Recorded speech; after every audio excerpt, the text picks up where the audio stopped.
Bismillahirrahmanirrahim. Assalamualaikum warahmatullahi wabarakatuh. Baik, bertemu lagi dalam mata kuliah praktik asuhan remaja, pranikah, dan prakonsepsi. Pada pertemuan hari ini, kita akan membahas terkait asuhan kebidanan pada masa pranikah.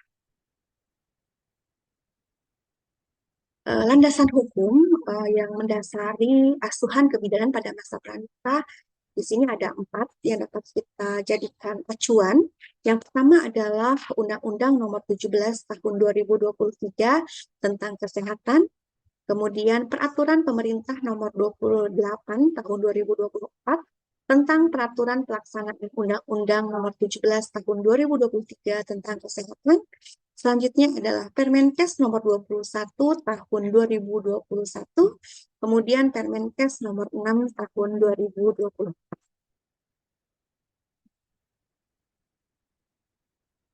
Asuhan kebidanan pada masa pranikah atau premerit gitu ya, merupakan pelayanan kebidanan yang komprehensif yang diberikan kepada calon pengantin sebagai bagian dari pelayanan kesehatan sebelum hamil melalui upaya promotif, preventif, deteksi dini, edukasi, konseling, screening, serta rujukan sesuai dengan kewenangan bidan untuk mempersiapkan kehamilan yang sehat dan melahirkan generasi yang berkualitas. Untuk tujuan dan sasarannya asuhan pada masa pranikah, untuk tujuannya yang pertama adalah meningkatkan status kesehatan calon pengantin, mengidentifikasi faktor risiko sebelum kehamilan, menurunkan risiko kematian ibu dan bayi, mencegah stunting sejak sebelum konsepsi, menyiapkan kehamilan yang direncanakan, serta mewujudkan keluarga yang sehat dan berkualitas. Nah, untuk sasarannya tentunya sesuai dari konsepnya bahwa asuhan pada masa pranikah, sasarannya adalah calon pengantin perempuan, calon pengantin laki-laki. Begitu. Jadi tentunya tidak hanya calon pengantin perempuan yang diperiksa, dua-duanya baik laki-laki maupun perempuan menjadi sasaran dalam asuhan kebidanan pada masa pranikah. Nah, di sini peran kita sebagai seorang bidan, gitu ya, pada asuhan pada masa pranikah, ada beberapa poin yang menjadi tugas kita, yang menjadi peran kita. Yang pertama adalah upaya promotif, gitu. Yang kedua adalah preventif. Selanjutnya adalah kita juga melakukan screening kesehatan, begitu. Kemudian konseling, edukasi, kolaborasi, dan rujukan jika ditemukan kegawat daruratan ataupun kelainan atau keabnormalan. Kemudian di sini ada tahapan dalam asuhan kebidanan pada masa pranikah, di mana asuhan dilaksanakan secara sistematis dari mulai pengkajian hingga evaluasi untuk memastikan kesiapan kesehatan calon pengantin sebelum konsepsi. Yang pertama adalah pengkajian, begitu, di mana kita melakukan pengkajian dapat kita lakukan dengan melakukan anamnesis secara mendalam kedua pasangan, kemudian kita juga melakukan pemeriksaan fisik pada pasangan calon pengantin, kemudian pemeriksaan laboratorium ataupun pemeriksaan penunjang, kemudian diagnosis kebidanan, kemudian kita merencanakan asuhan kebidanan, kemudian kita melakukan implementasi dan evaluasi. Tentunya 7 langkah ini kita berpedoman gitu ya ke dalam manajemen pidana. Nah, yang pertama adalah pengkajian, begitu ya. Untuk pengkajian yang pertama ini kita mengkaji data subjektif terlebih dahulu, begitu ya. Sebelumnya kita kaji dulu identitasnya, gitu ya. Kita kaji nama, umur, usia, agama, pendidikan, pekerjaan, alamat, dan status perkawinan, begitu ya. Apakah pertama kita ataupun bukan yang pertama, begitu. Ini yang perlu kita kaji di identitas, namun dapat ditambahkan sesuai dengan kebutuhan, begitu. Kemudian kita kaji juga riwayat kesehatannya, apakah calon pengantin itu memiliki riwayat kesehatan penyakit kronis, penyakit keturunan, penyakit menular, riwayat operasi, dan riwayat alergi. Kemudian kita juga melakukan pengkajian riwayat reproduksi, begitu, bagaimana siklus menstruasinya seperti apa kita kaji gitu ya. Obstetri ya bila pernah hamil, jika pemeriksaan catinnya ini adalah bukan pernikahan yang pertama begitu ya. Kemudian kita juga kaji kontrasepsi apabila eh, calon pengantin perempuannya gitu ada riwayat penggunaan kontrasepsi dan riwayat infertilitas begitu. Kemudian kita kaji juga terkait riwayat gaya hidup dan psikososial gitu ya. Kita kaji juga kebiasaan merokoknya, alkohol, nafsa, aktivitas fisik, pola makan, kesiapan menikah, dukungan keluarga, kondisi psikologi serta kekerasan dalam hubungan gitu ya. Kita kaji. Kemudian setelah kita melakukan pengkajian data subjektif, kita melakukan pengkajian data objektif, gitu ya. Data objektif ini kita lihat dari pemeriksaan fisik, gitu ya. Sebelumnya kita pemeriksaan umum dulu, gitu kita kaji dulu keadaan umumnya, pasangannya seperti apa, kesadarannya, gitu ya, apakah kompos mentis, gitu, apakah somnolen, gitu ya, apakah sopor dan sebagainya. Kemudian kita kaji juga tanda-tanda vitalnya, begitu ya. Dari mulai tekanan darah, suhu, respirasi, nadinya kita kaji. Kemudian kita kaji juga, kita ukur pemeriksaan antropometri, ya, berat badannya berapa, tinggi badannya berapa, sehingga kita dapat tentukan status gizinya melalui IMT-nya dan kita juga ukur lingkar lengan atas. Kemudian setelah kita pemeriksaan umum, begitu ya, jadi pemeriksaan lanjutannya ya kita pemeriksaan head to toe begitu ya, pemeriksaan fisik head to toe dari ujung rambut sampai ujung kaki secara sistematis ya, dan terfokus juga ke pemeriksaan payudara di barangkali ada kelainan ataupun benjolan begitu. Kemudian kita juga pemeriksaan reproduksi sesuai dengan indikasi jika ada apa namanya pemeriksaan genitalia itu jika diperlukan. Tentunya pemeriksaan fisik di sini bertujuan untuk menemukan kondisi umum, gitu ya. Kita juga untuk menentukan status gizinya dan faktor risiko fisik sebelum terjadinya kehamilan nanti setelah menikah. Seperti itu. Kemudian setelah kita melakukan pemeriksaan fisik, begitu ya, kita melakukan pemeriksaan penunjang atau pemeriksaan lab tentunya. Jadi di sini beberapa mungkin ini untuk pemeriksaan pranikah ini praktiknya dilakukan di puskesmas ataupun di rumah sakit ya Bu ya. Begitu. Ini screening yang dianjurkan untuk pemeriksaan catin atau pemeriksaan pranikah ini. Yang pertama adalah pemeriksaan HB, begitu, kemudian golongan darah jika belum dilakukan pemeriksaan sebelumnya, kemudian resus dan HIV, gitu ya, triple eliminasi. Juga kita lakukan screening ya dari HIV, sifilis dan hepatitis B, kemudian cek gula darah juga gitu ya, kemudian dari pemeriksaan urin gitu ya, kemudian pemeriksaan talasemia sesuai indikasi jika pemeriksaan talasemia ini dilakukan jika pada saat kita melakukan anamnesis ataupun pengkajian pada data subjektif klien mengatakan ada riwayat talasemia begitu. Kemudian pemeriksaan lain jika dibutuhkan atau jika sesuai dengan faktor resiko klien tersebut gitu. Jadi intinya yang rutin dilakukan atau pemeriksaan lab gitu ya, yang rutin dilakukan pada masa pranikah di sini adalah pemeriksaan darah rutin ya, HB, golongan darah seperti itu ya, kemudian diabetes begitu dan triple eliminasi dan pemeriksaan urin gitu ya.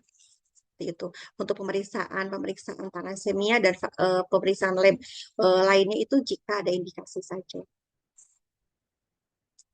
Kemudian setelah kita melakukan pemeriksaan penunjang, begitu ya, kita sudah melakukan pengkajian dari data subjektif, objektif, kita simpulkan dalam diagnosis. Jadi apa diagnosisnya, begitu ya? Tentunya untuk diagnosis di sini beberapa contoh, begitu ya. Untuk diagnosis di sini calon pengantin sehat, begitu ya. Kalau anemia ringan ataupun catinnya ada mengalami kek, gitu ya, ataupun obesitas, hipertensi, diabetes, risiko IMS, ataupun kurangnya pengetahuan terkait cash flow, gitu. Kemudian setelah itu kita melakukan perencanaan, begitu ya, untuk perencanaan asuhan gitu. Yang pertama adalah kita melakukan edukasi, begitu.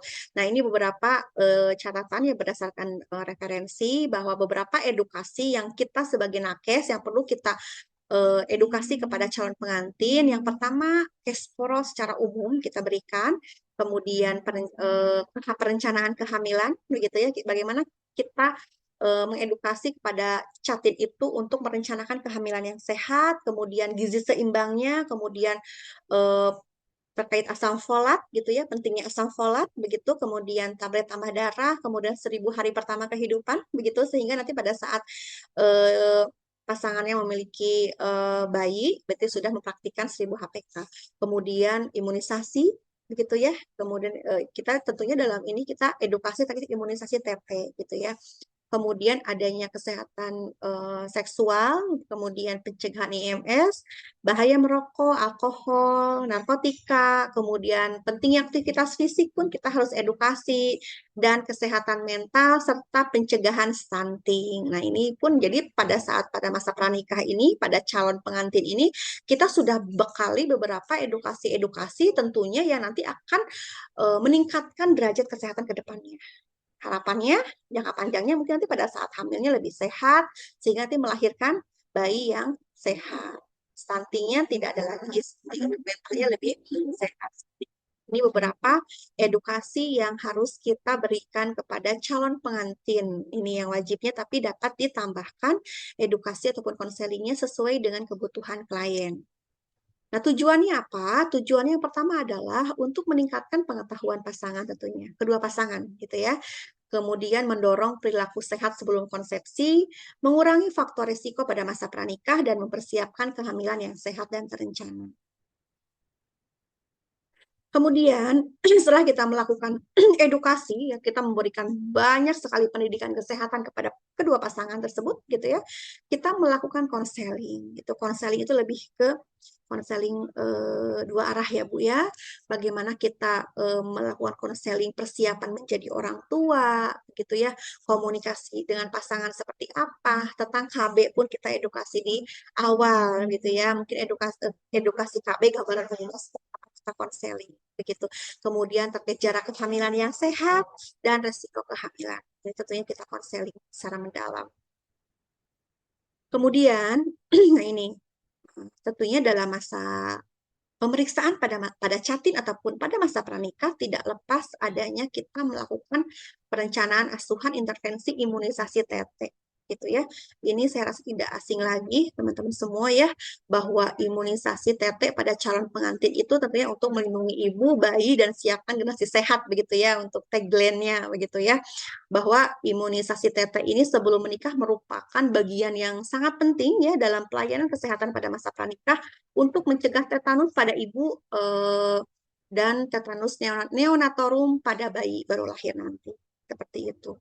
Nah, kemudian mungkin apa sih imunisasi TT itu ya? Mungkin ini semua sudah tidak asing lagi gitu ya, bahwa ini vaksin yang digunakan saat ini adalah imunisasi TT gitu ya, untuk mencegah terjadinya tetanus toksoid begitu ya. Jadi yang digunakan saat ini adalah TD ya Bu ya, tetanus dan difteri pada dosis dewasa ya, untuk sekarang itu untuk vaksinnya itu eh, tetanus, difteri, dan pertusis aseluler begitu ya, sesuai dengan ketersediaan dan riwayat imunisasi begitu. Tapi intinya yang paling penting itu adalah imunisasi TT gitu ya, tetanus toksoid pada masa pranikah. Nah, mengapa calon pengantin itu perlu gitu ya untuk dilakukan imunisasi TT? Yang pertama adalah melindungi ibu tentunya, gitu ya. Melindungi ibu dari penyakit tetanus, kemudian memberikan antibodi kepada bayi melalui plasenta sehingga melindungi bayi baru lahir dari tetanus neonatorum. Kemudian melengkapi status imunisasi sesuai dengan usia reproduksi. Nah, eh, mungkin untuk yang mendapatkan imunisasi TT di sini lebih ke calon pengantin perempuan gitu ya. Calon pengantin perempuan gitu. Ini untuk calon pengantin laki-laki diberikan mungkin dapat memperoleh vaksin TD gitu ya, sebagai bagian jika imunisasinya belum lengkap seperti itu. Tapi biasanya yang rutin itu dilakukan pada calon mempelai perempuan untuk imunisasi TT ini. Kemudian ini ada beberapa dosis begitu ya. Jika belum pernah imunisasi langsung kita beri TT1 begitu yang. Kemudian TT2 ini untuk dosis TT totalnya ada TT5 ya Bu ya, sampai nanti setelah melahirkan nanti. Oke, untuk PT, nah itu untuk implementasinya. Jadi untuk implementasi itu tentunya eh, pelaksanaan yang sudah direncanakan tadi, baik tadi memberikan edukasi, kita lakukan edukasi, yang tadi beberapa poin edukasi tadi, kemudian konseling, kemudian tadi pemberian imunisasi TT, implementasi pemberian imunisasi TT. Tapi tentunya implementasi di sini masih bisa ditambahkan lagi sesuai dengan kebutuhan dan keluhan, keluhan kliennya, gitu, sesuai dengan yang sudah direncanakan. Nah, kemudian kita evaluasi, gitu ya. Untuk evaluasi di sini poin-poinnya status kesehatannya optimal, HB-nya ya mungkin normal, IMT-nya normal, begitu ya. Kemudian imunisasi telah dilakukan, gitu ya. Faktor risikonya minimal, pengetahuannya meningkat, dan pasangan siap memasuki kehamilan yang sehat. Evaluasi di sini tentunya mengevaluasi apa yang sudah direncanakan, dilaksanakan, dan dievaluasinya seperti apa hasilnya. Seperti itu. Nah, ya, ini setelah kita melakukan tadi pengkajian ya dengan berpedoman kepada 7 langkah manajemen Farnay tadi, kita melakukan pendokumentasian dalam dokumentasi SOAP, begitu ya.